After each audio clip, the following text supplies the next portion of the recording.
Hey everyone, episode number 3 with Anna Kelly. How you doing, Anna?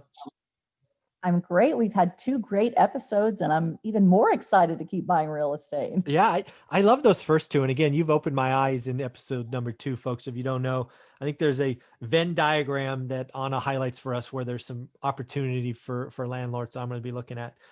So Anna, in this episode, I'm going to ask you 3 topics, kind of just off the top of your head. We're going to go quick this time and see if we can't hit them all. So the first one is universal basic income. The first time I heard this was way back in college. It was a socialist program out in Europe somewhere.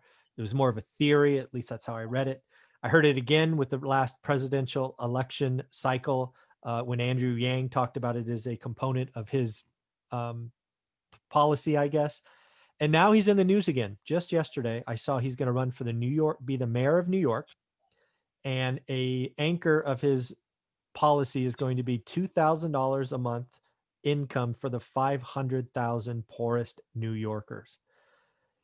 And first thing that hit me is like, how's he going to afford that? Right? Because states and cities can't go into deficit like the federal government, because he's either going to have to cut something or raise taxes because he can't run negative.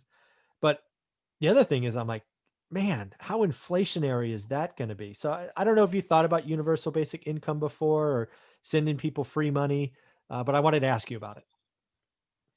Yeah, it's basically the start of socialism. I mean, the only way to pay for it, really, you can't cut expenses enough. They never balance the budget. They always raise taxes. So they're going to raise taxes significantly and make sure that they take that $20,000 from everybody else that can afford it through raising taxes.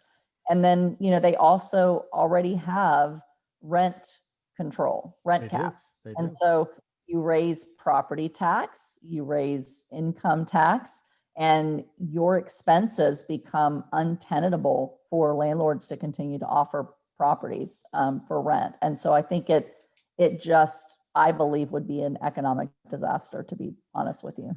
Yeah, I think it's one of those things like rent control that will feel really good the first year, start to feel kind of bad the second and third year, but by year 4, you've lost all the rental units. Landlords are running negative. They just give up their units, walk away, and because it's not profitable.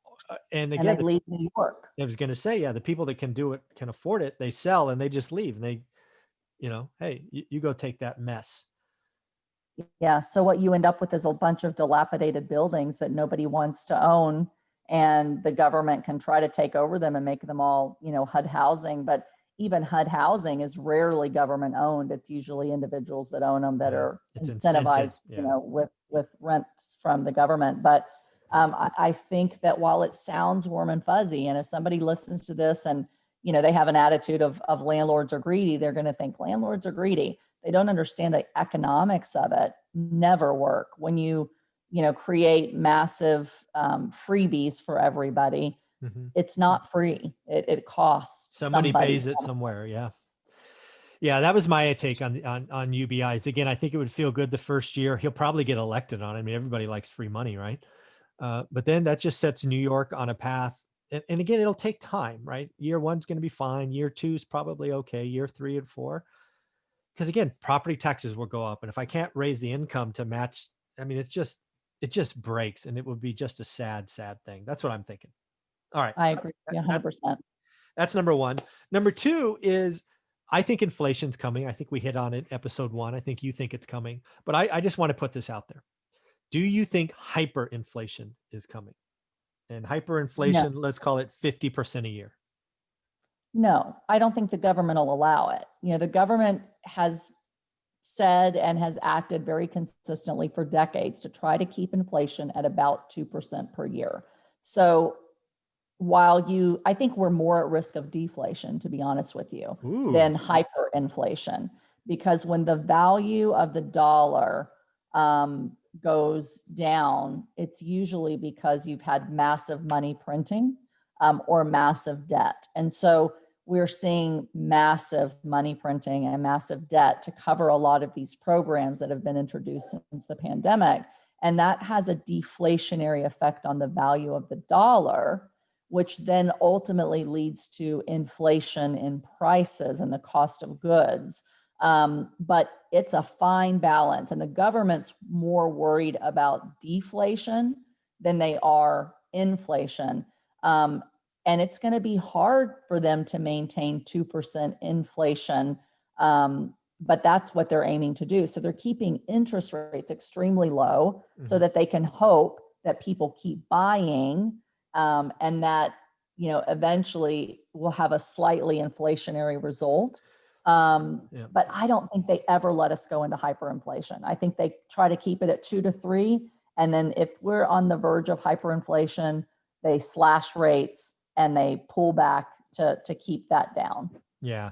I could see inflation getting to 4% for several quarters, as all this money, because really what's happening now, in my opinion, is we're giving money up, but it's not moving. It's not currency, right? Savings rates are as high as they've ever been. People are retreating, and rightly so. Right? It's not. I mean, I heard somewhere there's $1 trillion in money market accounts. It's just like, oh my God, in money market accounts, really? Yeah. So that just tells me there's a lot of dry powder and currency's not moving. But yeah, I think I think we threaten 4%. I mean, they'll just do what they did last time. They'll raise rates. They'll just put the economy on, because yeah, hyperinflation's not going to happen when you're the reserve currency of the world. It just can't happen, I don't think. You know, and one of the risks, just to play devil's advocate, is Uh-huh. that the US dollar loses its status as the reserve currency. And That there's a would, lot of discussion about that. There's a for lot of sure. countries that are really pushing for that. And so if the US dollar loses its status as the reserve currency, and if we keep printing money and offering free programs and can't tax people any more than we've already taxed people, when taxes go up, consumers spend less. Mhm. And so if you spend less, prices go up to some extent to cover the fewer number of people that buy. But eventually pricing has to come down because people won't pay the prices that you need. So businesses either go out or they have to slash prices to make it attractive enough for you to buy. So there's this constant, too much inflation is a bad thing, too much deflation is a bad thing. And we've just got to hope that our government really plays it right and puts in, policies, financial policies that they can to kind of keep it basically on equilibrium within 2 or 3 points. Yeah, I think that's one of those black swan events, reserve currency of the world. Again, I don't think we lose it in this crisis, right? I think, crisis always begets different things. I think we get through it as a reserve currency, and we're likely that for at least another decade. But I can't tell you that we'll keep it past that. We're running. The thing I took from Jonathan Twombly yesterday that I thought was really interesting that I want to share with you is, as a percent of GDP, the US, has spent more than any country in Europe and any country in Asia. That we've wasted money. And It's I think, crazy. yeah, I think there's going to be a hangover effect. Um, I just don't know when it starts and how bad a hangover it's going to be. Right, right. It's interesting to watch. Yeah. Well, I think those were great topics. I just wanted to get a taste of those. Thank you very much for your time today. Thank you so much. Have a Yep. great day. You too.